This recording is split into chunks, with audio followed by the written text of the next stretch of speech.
Alberto Carvalho. Thank you very much, Madam Mayor.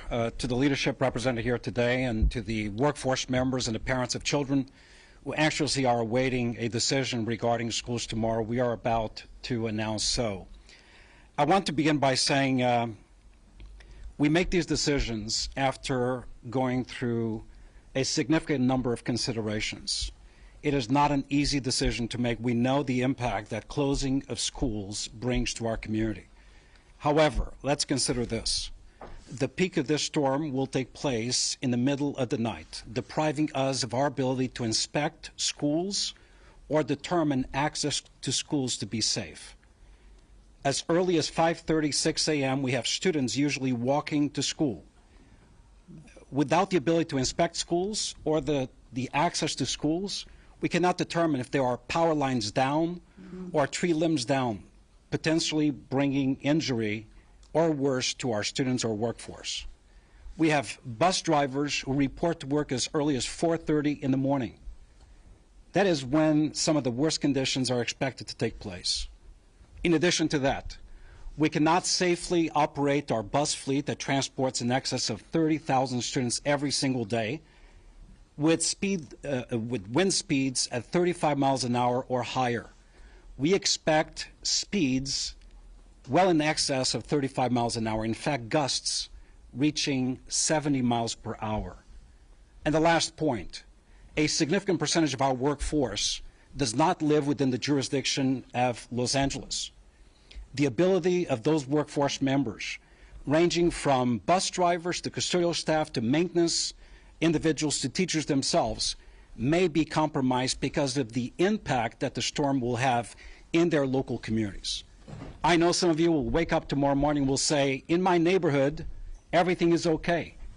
Our school district covers 700 square miles. There will be impact in some areas. We cannot inspect those areas, those schools, or access to the schools. So the prudent thing to do, to avoid harm, injury to any one child or workforce member of LAUSD, is to call off schools for tomorrow. So tomorrow there will be no schools active across Los Angeles Unified, all before and after programming inclusive of athletic activities, as well as third-party entities that hold activities within our schools. Everything will be shut down. We've been told that independent charter schools would follow our course of action. So speaking to the parents of charter school students, those schools will likely be shut down as well. I would urge you to contact the operators of those charter schools.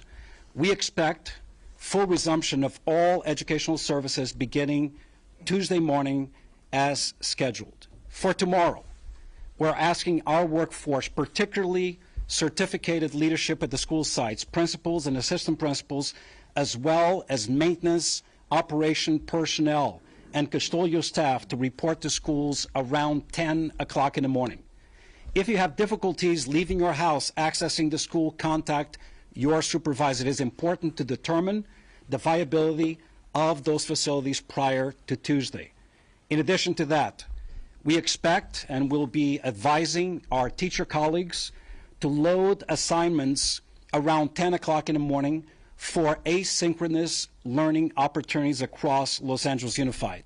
We tested our connectivity, our device empowerment, and the operability of our learning management system, Schoology, which students, parents, and teachers got really used to during the pandemic. It is operating at 100%.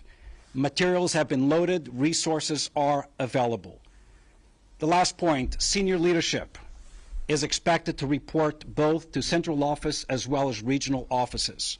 If you're not senior leadership and do not receive a call from your senior leader, you are asked to stay home and work from home.